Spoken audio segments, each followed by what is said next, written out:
Hello and welcome to online schooling. I'm Priya Mehta and you're watching class 7th history chapter 5 शासक और इमारतें। पिछली video अगर नहीं देख पाए तो उसे पहले देख लीजिए क्योंकि इसमें हमने बहुत इंपॉर्टेंट पार्ट्स कवर किए थे।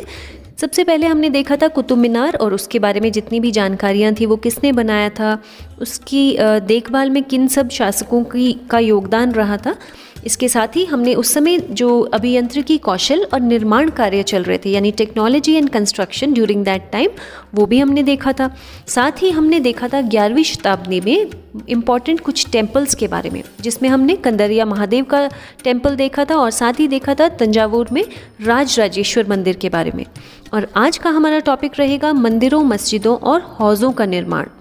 अब उस समय जो राजा मंदिर, मस्जिद और हौज़ों का निर्माण किया करते थे वो एक तरह से प्रदर्शन करता था उनकी धन वैभव को, उनकी भक्ति भाव को और उनकी संरक्षक की शक्ति को। जैसे फॉर एग्जांपल अगर हम राजराजेश्वर मंदिर को देखें तो वो राजा राजदेव ने बनाया था और राजा राजदेव जो थे उनके देवता का नाम था राजराजेश्वरम। तो आप देख रहे हैं कि राजा का और उनके देवता का नाम भी जो है वो सिमिलर था, यानी एक जैसा मिलता जुलता था, क्योंकि राजा को ऐसा लगता था कि ऐसा नाम रखने से उनका नाम जो है वो मंगलकारी यानी शुभ रहेगा। वो अपने आप को ईश्वर के रूप में देखना चाहते थे और उनका ऐसा मानना था कि अनुष्ठान के जरिए एक देवता, यानी अपने आप को देवता बोल रहे हैं वो राजा राजदेव जो थे, दूसरे देवता का, अब दूसरे देवता किसको कहा गया है, जो उनके देवता थे राजेश्वरम को, उनका सम्मान कर रहे हैं। तो वो अपने आप को भी कहीं ना कहीं देव तुल्य मानने लगे थे। उस समय भी राजा जो हैं वो बहुत विशाल मंदिरों का निर्माण करते थे और साथ ही साथ वो मंदिर बहुत सुंदर और देखने योग्य थे। अब मंदिर में जो लघु देवी देवता थे वो शासक के ही सहयोगी और अधीनस्थों के देवी देवता थे। तो एक तरह से कहा जाए तो वो मंदिर शासक और उसके सहयोगियों द्वारा शासित विश्व को एक उसका लघु रूप दिखाता था। यानी जो राजा था, राजा का देवता जो था वो मुख्य देवता था उस मंदिर का और साथ ही साथ जो लघु देवता थे वो उसके सहयोगी के देवी देवता थे। और उसके अलावा जो वहाँ पर राजकीय मंदिर होते थे यानी जो रॉयल टेम्पल्स होते थे उस समय, वहाँ पर इकट्ठे होकर वे अपने अपने देवी देवता की उपासना करते थे। तो उस समय ऐसा प्रतीत होता था जैसे मानो उन्होंने देवताओं के न्याय शासन को पृथ्वी पर ही ले आए हों। वो समय जो मुस्लिम रूलर्स और बादशाह थे वो अपने आप को भगवान के अवतार होने का दावा नहीं करते थे, लेकिन फिर भी फारसी दरबारी इतिहासों में सुल्तानों को इस तरह से डिस्क्राइब किया गया, इस तरह से उनका वर्णन किया गया है कि वो अल्लाह की परछाई थी। अल्लाह की परछाई यानी शैडो ऑफ गॉड। तो इस तरह दिल्ली में यहाँ तक कि एक मस्जिद है जिसके अभिलेख यानी उसके रिकॉर्ड्स को अगर देखा जाए तो उसमें लिखा है कि अल्लाह ने अलाउद्दीन को शासक इसलिए बनाया क्योंकि उसमें कुछ ऐसी क्वालिटीज़ थी, उसमें ऐसी कुछ विशेषताएं थी जो कि अतीत के महान विधिकर्ताओं जैसे कि मूसा और सुलेमान में थी। राजवंश के हर एक राजा जब शासक बने तो उन्होंने अपने नैतिक अधिकारों पर बहुत बल दिया। साथ ही साथ उन्होंने बहुत से धार्मिक स्थलों का निर्माण भी किया, जलाशयों का निर्माण किया और बहुत से और उपलब्धियां भी हासिल की। अब इसके अलावा वो क्या करते थे, जो शासक थे, जितने भी विद्वान लोग थे उस समय और धननिष्ठ व्यक्ति जो थे यानी कि जो भगवान से जुड़े हुए लोग थे, उनको आश्रय प्रदान करते थे उस समय के शासक। आश्रय प्रदान यानी कि उनको रहने के लिए जगह दी जाती थी। इसके साथ वो अपनी जो राजधानी और नगर थे उनको बहुत ही इम्पोर्टेंट सांस्कृतिक केंद्रों के रूप में उन्होंने परिवर्तित कर दिया, यानी कि जितने भी उनके नगर थे छोटे छोटे उनको सांस्कृतिक केंद्रों के रूप में बदल दिया। अब ये सब चीज़ें राजा क्यों करते थे, उसके 2-3 कारण थे। पहला तो ये कि वो अपने राज्य की और अपनी ख्याति चाहते थे, यानी पॉपुलैरिटी चाहते थे वो कि we should be popular among the people. उसके अलावा वो चाहते थे कि ईश्वर के साथ उनके घनिष्ठ संबंध दिखाई दें, उसकी उद्घोषणा हो, यानी कि people should think that they are very close to God. उस समय जो राजा था वो न्यायप्रिय राजा तभी माना जाता था जब उसकी जो प्रजा है वो बहुत खुशहाल होगी और उसकी जो जहाँ पर भी वो शासन कर रहा है वहाँ पर वर्षा की कोई कमी ना हो, यानी कि पानी की कभी कमी ना हो। इस कारण से राजा जो उस समय थे वो क्या करते थे कि हौज़ों का बहुत निर्माण करवाते थे, जलाशयों का निर्माण कराते थे। अब जो इल्तुतमिश थे, हमने इल्तुतमिश के बारे में पिछले चैप्टर्स में पढ़ा है, जो मैं आगे बताने वाली हूँ उसके लिए आप वीडियो को पॉज करके पेज नंबर 30 अपनी बुक का खोल लीजिए। वहाँ पर हमने एक मैप देखा था जिसमें हमने दहलीए कुहान के बारे में पढ़ा था। तो सुल्तान इल्तुतमिश ने दहलीए कुहान में उसके बिल्कुल साथ में एक बहुत बड़े तालाब का निर्माण कराया था, और तालाब का जिसका निर्माण कराया था उसको हौज़े सुल्तानी या राजा का तालाब कहा जाता था। तो उसने इसका निर्माण भी इसीलिए कराया ताकि उसके राज्य में पानी की किसी तरह से भी कमी ना हो।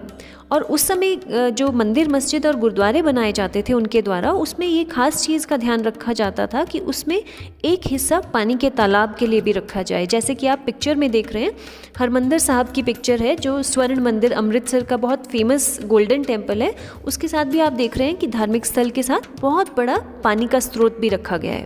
नेक्स्ट टॉपिक जो हम करने वाले हैं वो है मंदिरों को क्यों नष्ट किया गया।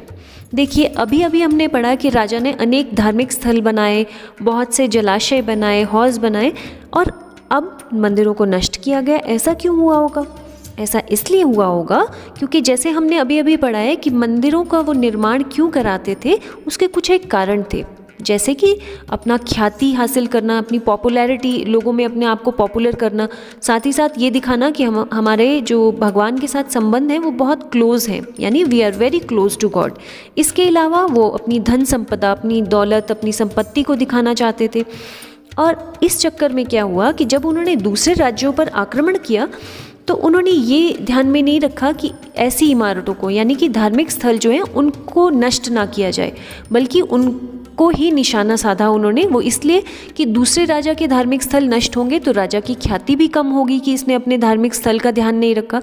तो इस तरह से ये चीज़ कहीं ना कहीं उनकी नेगेटिविटी बताती है। 9th सेंचुरी में एक हिस्टोरियन थे, इतिहासकार थे, जिनका नाम था धम्मकिति।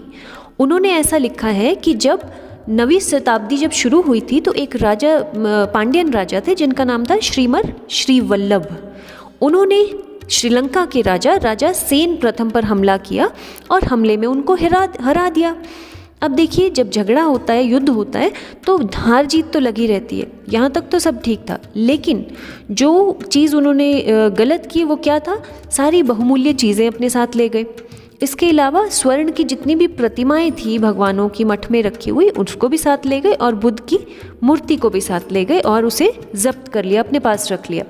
अब इससे क्या हुआ, जो सिंघली शासक थे उनके आत्मसम्मान को, उनके सेल्फ रिस्पेक्ट को बहुत धक्का लगा। उनको अच्छी नहीं लगी ये बात, और उन्होंने क्या किया, जो नेक्स्ट राजा आया यानी सेन द्वितीय, सेन प्रथम के समय में हमला हुआ था, और सेन द्वितीय ने क्या हुआ, दोबारा से उन पर, जो पांड्यों की राजधानी थी मदुरई, उस पर आक्रमण कर दिया। इस बारे में बौद्ध इतिहासकार कहते हैं कि ये इस आक्रमण का कारण ही यही था कि वो अपनी स्वर्ण मूर्तियों को वापस लाना चाहते थे। अब 11th सेंचुरी में क्या हुआ कि चोल राजा थे राजेंद्र प्रथम। उन्होंने अपनी राजधानी में एक शिवजी का बहुत सुंदर मंदिर बनाया। अब मंदिर बनाना तो बहुत अच्छा था, लेकिन जो बात उनकी ठीक नहीं लगी सबको, वो ये थी कि उन्होंने अपने मंदिर में वो सारी मूर्तियों को भर दिया जो कि किसी न किसी समय में उन्होंने जब्त की थी, यानी किसी दूसरे राज्य से जब उसका राज्य हासिल किया था तो वो मूर्तियां भी उठा कर ले आए। अब इन मूर्तियों में कौन कौन सी मूर्तियां थी? चालुक्यों से प्राप्त की थी उन्होंने एक सूर्य पीठिका, उसको भी ले आए। एक गणेश की मूर्ति थी, दुर्गा माँ की मूर्ति थी, और पूर्वी चालुक्यों से जो उन्होंने प्राप्त की थी वो थी एक नंदी की मूर्ति, और उड़ीसा से लाए थे वो कलिंगों से प्राप्त भैरव और भैरवी की मूर्ति। साथ ही साथ उन्होंने बंगाल में जब हमला किया था तो पालों से उन्होंने प्राप्त की थी काली माँ की मूर्ति। इन सब को वो अपने साथ ले आए। ऐसा ही एक और इंसिडेंट हुआ जब गजनी के सुल्तान महमूद ने अपने ही समकालीन राजेंद्र प्रथम को युद्ध में हराया। अब युद्ध में हराने के अलावा उन्होंने क्या किया, उनके जितने भी मंदिर थे उनको अपवित्र किया, और वहाँ से जितना भी धन और मूर्तियाँ थी उनको लूट कर ले गए। अब देखिए, सबसे बड़ा काम, जो सबसे गलत काम इन्होंने किया था वो था सोमनाथ के मंदिर को नष्ट करना, जो कि एक बहुत ही पवित्र स्थल माना जाता है। और ऐसा इन्होंने इसलिए किया क्योंकि ये अपने आप को एक महान इस्लामी योद्धा के रूप में श्रेय लेना चाहते थे। वो चाहते थे कि सभी लोग मुझे एक इस्लामी योद्धा के रूप में देखें। तो इन सारे इंसिडेंट्स से हमने क्या देखा कि जितने भी शासक उस समय आए वो सिर्फ धन संपदा दिखाने के लिए और अपनी शक्तियों को दिखाने के लिए और अपनी ख्याति को हासिल करने के लिए धार्मिक स्थलों को बनवाते थे और बाद में दूसरों के धार्मिक स्थलों को नष्ट कर देते थे। तो चलिए अब चलते हैं हमारे नेक्स्ट टॉपिक की तरफ, जिसका नाम है बाग, मकबरे और किले। मुगलों के शासनकाल में वास्तुकला और ज़्यादा जटिल हो गई, यानी कॉम्प्लेक्स हो गई। अब जितने भी मुगल शासक थे, जैसे कि बाबर आया, हुमायूं, अकबर, जहांगीर और ख़ास तौर से शाहजहां, उन सभी को साहित्य, कला और वास्तुकला में बहुत ज़्यादा इंटरेस्ट था, बहुत रुचि थी उसमें। यहाँ तक कि बाबर ने अपनी जो आत्मकथा लिखी थी, ऑटोबायोग्राफी लिखी थी, उसमें उन्होंने औपचारिक बागों यानी कि उन्होंने फॉर्मल गार्डन्स के बारे में लिखा था कि उनको कितनी ज़्यादा उसमें रुचि है और उसके योजना, उसकी प्लानिंग वो किस तरह से करते थे। एक जो उसमें बाग होते थे वो चारों तरफ से दीवार से घिरे होते थे, उसमें बाउंड्री लगी होती थी दीवार की, साथ ही साथ वहाँ पर नहरें बनाई जाती थी। और नहरें वो किस तरह से बनाते थे, आयताकार शेप में यानी रेक्टेंगुलर शेप में बनाते थे। और क्योंकि यहाँ पर 4 बराबर हिस्सों में बागों को बांटा गया था, इसलिए उसको 4 बाग के नाम से कहते थे। और ये जो 4 बाग की परंपरा थी, जो सिस्टम था इक्वल पार्ट्स में डिवाइड करके उसको 4 बाग का जो नाम था वो अकबर के समय से शुरू हुआ था। और जब जहांगीर और शाहजहां ने शासन संभाला तो उन्होंने सबसे ज़्यादा और सबसे सुंदर 4 बाग बनवाए कश्मीर में, आगरा में और दिल्ली में। और अकबर के ही शासनकाल में बहुत से महत्वपूर्ण वास्तुकलात्मक नवाचार भी हुए, यानी आर्किटेक्चरल इनोवेशंस, मतलब नई नई बिल्डिंग्स बनी, नई नई तरह के गार्डन्स बने, बहुत उन्होंने तरक्की की इस फील्ड में। अब ये सब उन्होंने कहाँ से सीखा, इसकी प्रेरणा कहाँ से ली उन्होंने? हमने पिछले चैप्टर में जब पढ़ा था कि मुगलों के वंशज कौन थे, मदर साइड से चंगेज़ खान और फादर साइड से तैमूर। तो यहाँ भी उन्हीं तैमूर से अकबर को इंस्पिरेशन मिली, प्रेरणा मिली। तैमूर से ही उन्होंने इस चीज़ की प्रेरणा ली कि बहुत ही सुंदर सुंदर उन्होंने आर्किटेक्चरल इनोवेशंस की। हुमायूं के समय में जो हुमायूं का मकबरा बना था वो सबसे पहली बार देखने को मिला। और जैसे आप पिक्चर में देख रहे हैं कि इसका जो गुंबद बना था वो बहुत ऊंचा था और इसका निर्माण 1562 से लेकर 1571 के बीच में हुआ, 1562 टू 1571। साथ ही एक बहुत ऊंचा मेहराबदार प्रवेश द्वार था जिसे पिश्तक का नाम दिया जाता था। वो भी मुगल वास्तुकला का एक बहुत ही सेट एग्जाम्पल था, यानी बहुत खूबसूरत बना था वो। अब ये जो मकबरे थे ये बहुत विशाल मकबरे थे और इनकी खास चीज़ क्या थी कि ये चारों तरफ से इनके 4 बाग बने हुए थे, 4 बागों के बीच में ये स्थित होता था।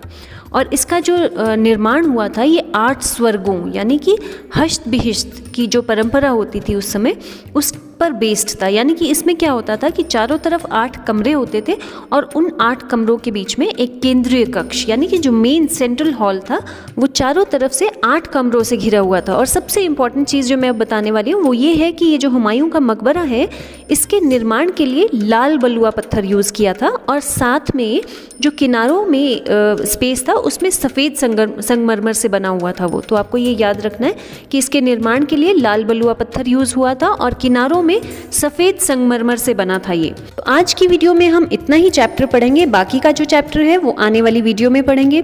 तो एक बार फिर हमेशा की तरह मैं वही कहूँगी कि एक बार फिर से वीडियो को देख लीजिए सो दैट ये चैप्टर जितना हमने किया है उसको आप अच्छे से रिवाइज कर सकें और आने वाली वीडियोज़ को अच्छे से समझ सकें। So till then take care, see you soon in the next video, bye bye.